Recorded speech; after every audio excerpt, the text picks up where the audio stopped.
Mamlaka ya udhibiti wa huduma za nishati na maji EWURA imetangaza rasmi bei kikomo mpya za bidhaa za mafuta ya petroli zitakazoanza kutumika kuanzia Ijumaa tarehe 6 Mei 2026 saa 6:01 usiku. Kwa mujibu wa taarifa hiyo, ongezeko la bei limetokana na kupanda kwa gharama za mafuta katika soko la dunia, hali iliyochangiwa na mvutano wa vita vinavyoendelea katika ukanda wa Mashariki ya Kati. Aidha, changamoto za usafirishaji wa mafuta hususan kupitia katika mlango wa bahari wa Hormuz zimeongeza gharama za usambazaji pamoja na bima ya meli.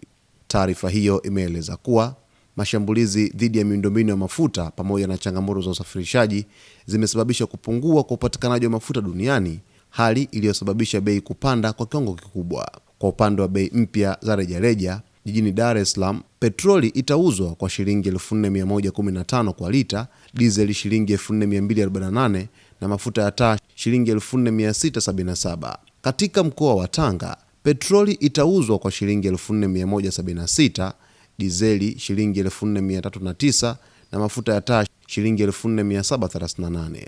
Mtwara, petroli itauzwa kwa shilingi 4207, dizeli shilingi 4341 na mafuta ya taa shilingi 4770 kwa lita. Kwa bei za jumla, Dar es Salaam petroli ni shilingi 3972.13, dizeli shilingi 4104.81 na mafuta ya taa shilingi 4533.34.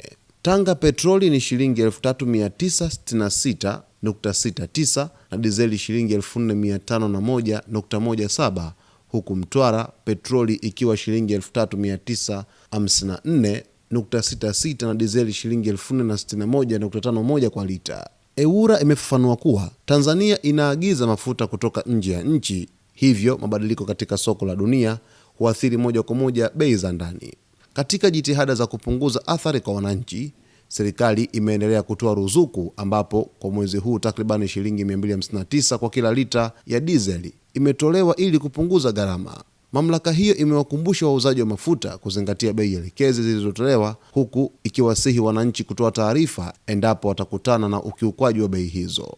Vita kati ya Marekani pamoja na Irani imeathiri kwa kiasi kikubwa sana sekta ya nishati ya mafuta duniani kutokana na kupanda kwa kiasi kikubwa sana kwa bei za mafuta katika soko la dunia kwa ujumla.